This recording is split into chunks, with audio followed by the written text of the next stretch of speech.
Senbet Salam, Sabbath peace, Shabbat Shalom. Now we're entering into a very interesting period right now because we have completed the Ethiopic Exodus, Genesis Exodus. Now we're into the third book of Muse, and this is at the Haya-Arat Senbet or Senbet Haya-Arat, Sabbath 24, which is known in the Hebrew as Wayikra or Wayikara. In the Ashkenazi, you say Vayikra. The King of Kings in the Metaf Kedus, it's known as a Tareto. And this is the key word of the 24th. As you know, each sabbatical reading and study has a certain key word. Now, in that key word, there is much science and application knowledge. In other words, it's sciential. Now, there's a applicable level, but first we have to touch on the basic knowledgeability of what does the word mean and what are some of the possible applications. Then we take it in our studies into the context. You understand, from the physical, you understand, the phi cycle, the physical, you understand, to the metaphysical, or to the spiritual applications. You understand, according to the wisdom or the technology. You understand, both of our understanding of Scripture and the application and the time that we are living in. Now, we've been viewing a particular documentary and video that's part of the Zeitgeist series. Now, we were critical in certain areas of the religious part of the Zeitgeist series, speaking about Christianity and Egypt, even though it was pointing in the direction, or good direction, but not really taking into context the whitewashing, you know, saying the white supremacist spin on religion that has caused a lot of confusion. In fact, what we're going to do here is let you hear a little portion that once we heard it, we said we have to reply to this. But this is from the latest Zeitgeist documentary. And the latest Zeitgeist documentary is called Moving Forward, or Zeitgeist Moving Forward. And it's a 2011 documentary by director Peter Joseph, 162-minute film work, which continues two of his two other films. Zeitgeist basically means the spirit, or Geist means ghost, and Zeit will mean age or time. So the ghost of the time, or the spirit of the age could be possible translations or interpretations rather, and it comes from the Germanic. It comes from the German language. Now, there's much that is beneficial to us in this, but he says a couple of things that are a little contradictory vis-a-vis, you understand, Scripture, Bible, and religion. But seeing that he's coming from a Eurocentric approach to these issues, this is why we have to, you know, take in these sort of studies and also, you know, do our own studies on it scientifically to prove or to disprove. Overall, we think it's a very worthwhile documentary to get a copy, to see it, to share with your friends, and to discuss some of the evidence that the Zeitgeist Moving Forward provides. But he said something here at this particular point. I want you to check it out for a moment. Let's see if we can play. Politics was the method of social operation on the earth. So what do the doctrines of the Republicans, liberals, conservatives, or socialists have to say about societal design? Not a damn thing. Okay, then what about religion? Surely the great creator had to have left some blueprint somewhere. No, nothing I can find. Okay, then, so what's left? It appears something called science. Science is unique in that its methods demand not only that the ideas proposed be tested and replicated, but everything science comes up with is also inherently falsifiable. In other words, unlike religion and politics, science has no ego, and everything it suggests accepts the possibility of being proven wrong eventually. It holds on to nothing and evolves constantly. That sounds natural enough to me. So then, based on the current state of scientific knowledge in the early 21st century, along with our goal of maximum sustainability for the human population, how do we begin the actual process of construction? Okay, now that was a clip right there. This is an audio clip from the Zeitgeist moving forward, and he basically is speaking about society and society, this incredibly important social construct, society. What is society? You understand? And does politics, offer anything towards society's? Last I checked, politics was the method of social operation on Earth. So what do the doctrines of the Republicans, liberals, conservatives, or socialists have to say about societal design? Societal design? Not a damn thing. Okay, then what about religion? Surely the great creator had to have left some blueprint somewhere. No, nothing I can find. Well, that's interesting that he states that. He says, what does the great creator have any blueprints for society's design? And he honestly, he says, not that he can find, but we have found within the great creator's blueprint, or within the science, first of all, which is the knowledge. You understand? Then there's also the application of it. But first of all, one must have the science, the knowledge of the scriptures. And the knowledge of the scriptures, not just having a familiarity, a general familiarity, or a whitewash, Eurocentric familiarity with religion. You understand? What's so very interesting is that when we look at the scriptures and we take the scriptures, speaking of the Old Testament, especially the Torah, something he says in the beginning of his film, he talks about societies that are very peaceful. You understand? Very peaceful, where there's very little violence or murder. And he mentions one, like the Anabaptists and some of like the Amish sort of communities. And then he mentions, next to them, he mentions the Israeli kibbutzes, the kibbutz communities, how peaceful and well organized they are according to the true intent of a true peaceful society blueprint. Now, what's so interesting about that is both of the Anabaptists and the Amish, you understand, we're giving you a European or a white people who have rendered a more just interpretation of so-called the great creator's blueprint.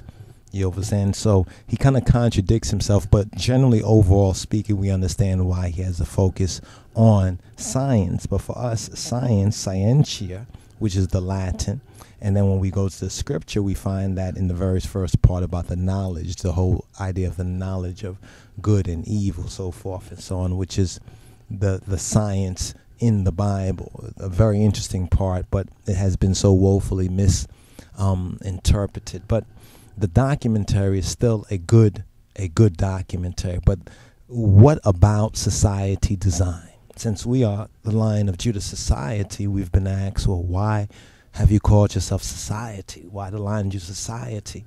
And it's because of our scientific, scriptural, biblical, but a scientific, scriptural, Ethiopic science approach to it. We recognize that is the key word used in the great creator's blueprint. You understand? For his people, where in some translations it has congregations. The congregation of the children of Israel. That's a key phraseology because that applies to the machiber. And we get to that root of that word, into the science of that, and then we apply it. We can see the root and the foundation of the great creator's blueprint or social society design, which in two of the manifestations that the Zeitgeist moving forward gives in the first part of it, among the Anabaptists and some of the Amish communities who are very peaceful, as well as among the kibbutzes, you understand, which also have a very peaceful, you understand, almost no violence or murders in these so-called quote-unquote religious societies, but more a society that lives scripturally, but lives in a community sense. In other words, among the Amish, among the kibbutz, and among certain communities concerning Bible and scriptures, it's not a religion. See, that's the key difference.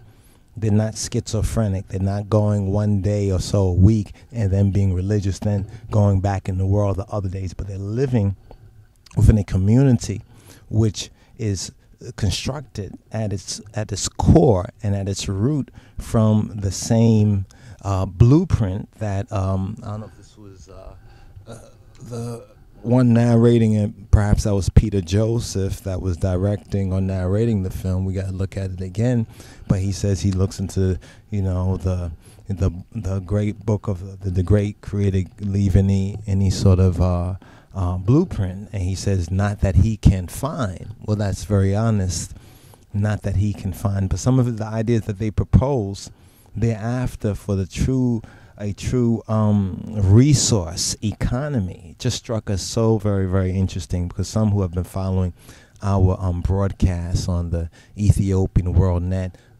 probably will recall that in a couple of videos we've touched on economy, or the subject matter of economy, and in various teachings we've kind of touched on this issue, and we've tried to bring up the issue of the King of Kings economy, his imperial majesty, God's JAH, if you please, his true economy, because we have recognized that economy is at the heart of it, because the present so-called economic system or system that we live in is the Babylonian confused system. It's destroying itself, and it's destroying the children of humanity who have been hoodwinked and bamboozled, you understand, and conned through ignorance of it, as though it's the only way and the only choice about the matter. But anyway, the Almighty does. We want to just reply to the Zeitgeist moving forward. The Almighty does have blueprints for society's design, and once you get to know it, you'll find out that even the suggested blueprint of this sort of a model circular city is very interesting, because it's actually what has been even in holy Ethiopia. You understand, the very sort of society that he is envisioning has already existed and still exists in the two examples he even gave, to a lesser degree, but still the fundamental structure is there among the Anabaptists, the Amish, the Israeli kibbutz societies. And there's another book that we want to suggest too.